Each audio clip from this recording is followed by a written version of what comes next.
मेरा नाम काजल है और आप लोग आवाज़ देख रहे हैं। अभी हम उपस्थित हैं गर्दनी बाग धरना स्थल पर, जहां AKF बिहार ग्रामीण चिकित्सक संघ का धरना है। आइए जानते हैं आखिर इन लोगों का नीतीश कुमार से क्या मांग है। आज आप लोग धरना पे क्यों बैठे हैं? क्योंकि हमारी जो बिहार सरकार से मांगे हैं, जो उन्होंने ट्रेनिंग करवाया, एग्ज़ाम भी लिया, उसके बाद सर्टिफिकेट भी इशू करवाया, बिहार सरकार का उस पर लोगो लगा हुआ है, और उसके बाद हम लोग को अभी तक किसी प्रकार की स्वास्थ्य कार्यकर्ता के रूप में, स्वास्थ्य मित्र के रूप में किसी तरह का सरकारी सर्विस में हम लोग का अभी जगह नहीं उन्होंने दिया। और झांसा पे झांसा हम लोग को विश्वास पे विश्वास दिलाए जा रहे हैं कि अब होगा। जैसा कि आप जी जानती होंगी कि नीतीश कुमार ने एक बार बताया था कि आप लोग ट्रेनिंग कीजिए, एग्जाम दीजिए, रिजल्ट आएगा, उसके बाद फर्स्ट ट्रैक पे आइए, दूसरे सेकंड ट्रैक पे आप लोग का व्यवस्था किया जाएगा। लेकिन ये इतनी गुम सरकार है, गुम है और गुम कर देती है बातों में कि पता नहीं है कौन सा इनके कानों पे जू रेंग रहा है कि क्या रेंग रहा है, कान बहरी है कि हम लोग को अभी तक बहाल नहीं करवाया गया और दूसरे बैच का अभी तक ट्रेनिंग भी नहीं करवाया गया।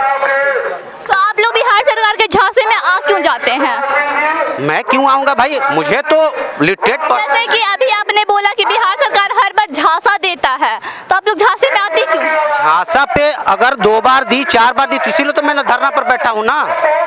मैं आपको बता देना चाहता हूँ कि इससे 2 महीना पहले भी हम लोग धरना पे आए थे, लेकिन तो क्या लगता है ऐसे धरना पे बैठने से बिहार सरकार आपकी मांग सुनेगी? बिल्कुल, आज हमारी लेटर जा चुकी है और विपक्ष के नेता भी हमारे साथ हैं और उनकी अब गद्दी डोलने वाली है। मैं बता देना चाहता हूं मैडम कि अगर वो कैलकुलेशन उस सरकार को आती होगी तो एक हमारे ग्रामीण चिकित्सक पे हर 20-20 वोट टिका हुआ है और 20-20 लोग तो कम से कम हम लोग के साथ हैं, इसलिए कि हम लोग ग्रामीण चिकित्सक हैं और 20 में हमारे लोग 4 लाख हैं और 21,000 तो हम लोग ट्रेनर हैं। तो इसमें कैलकुलेशन करने के बाद उनको खुद पता लग जाएगा कि हम लोग तख्ता पलट सकते हैं कि नहीं पलट सकते हैं, और आप भी जान सकते हैं लिटरेट पर्सन है। तो आप लोगों की नीतीश सरकार से मांग है कि हाँ आप लोगों को कहीं ज्वाइन करवाया जाए। बिल्कुल, कोरोना काल में आपने देखा होगा मैडम कि सारे MBBS सरकार, जहाँ तक मैं पट्टा की बात कर रहा हूँ, सभी लोग अंडरग्राउंड हो चुके थे, लेकिन हम लोग ग्रामीण चिकित्सक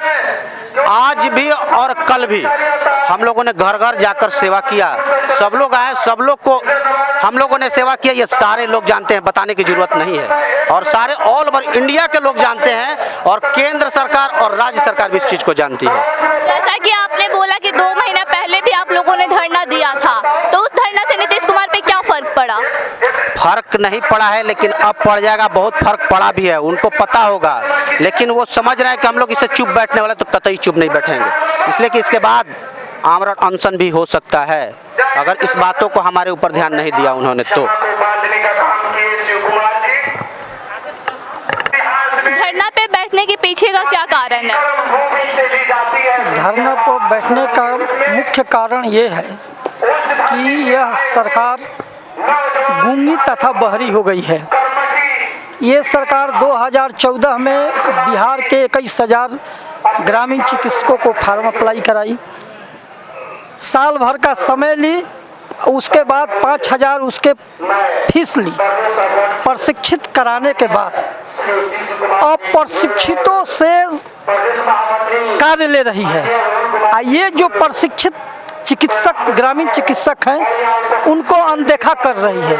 पूरे बिहार के स्वास्थ्य व्यवस्था को लचर बनाकर छोड़ दी है और इस ग्रामीण चिकित्सक के साथ सौतेला व्यवहार कर रही है, जिसके चलते 21,000 प्रशिक्षित जो ग्रामीण चिकित्सक हैं वो अपने रोजगार के लिए, सरकारी समायोजन कराने के लिए इस गर्दनी बाग में अपनी आवाज़ को बुलंद करने के लिए आए हुए हैं। आपको क्या लगता है ऐसे धरना पे बैठने से नीतीश कुमार आपकी बात सुनेंगे? बिल्कुल उनको सुनना पड़ेगा। ये प्रजातंत्र है, इसमें सभी को अपनी बात सरकार तक पहुंचाने का अधिकार है। जो प्रजातंत्र, हम लोग स्वतंत्र हैं, वही हम लोगों ने काम किया है कि हम लोग अपनी आवाज़ उनके तक पहुंचाए हैं। यदि वे हम लोगों की आवाज़ें नहीं सुनते हैं तो ये जानते हैं कि ये प्रजातंत्र है, हम लोग अपने वोट के ताकत से उनको गद्दी से उठाकर फेंक कर और दूसरे सरकार का गठन करेंगे। तो क्या 2 महीना पहले आप लोग धरना पे बैठे थे तो उस टाइम सरकार सुनी थी आपकी बातें? 2 महीना पहले हम लोगों ने इस धरना पर बैठे थे।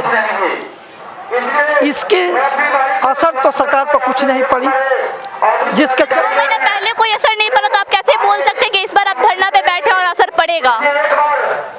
इस बार हम लोगों ने राजनीतिक संदिग्ध में जो जितने विधायक हैं 40 विधायकों को हम लोगों ने अपनी बात लेकर विधानसभा में उठवाई है।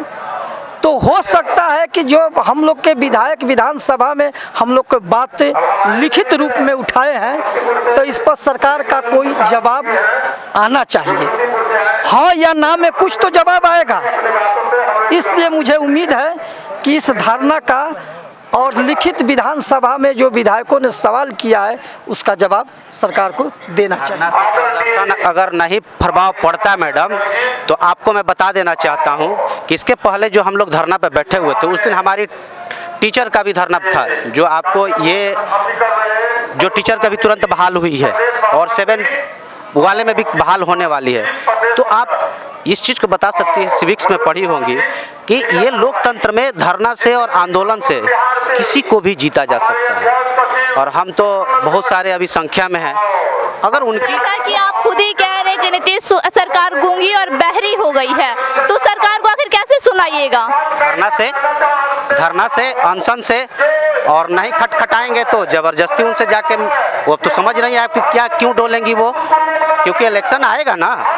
आज मेरी चित है तो कल पट भी होगी, कल पट है तो चित भी होगी। इलेक्शन तो अब 2025 में आएगा ना मैडम, वो दिन दूर नहीं है, इतने दिनों से हम लगे हुए हैं तो उनको पता लगता तो जाएगा ना।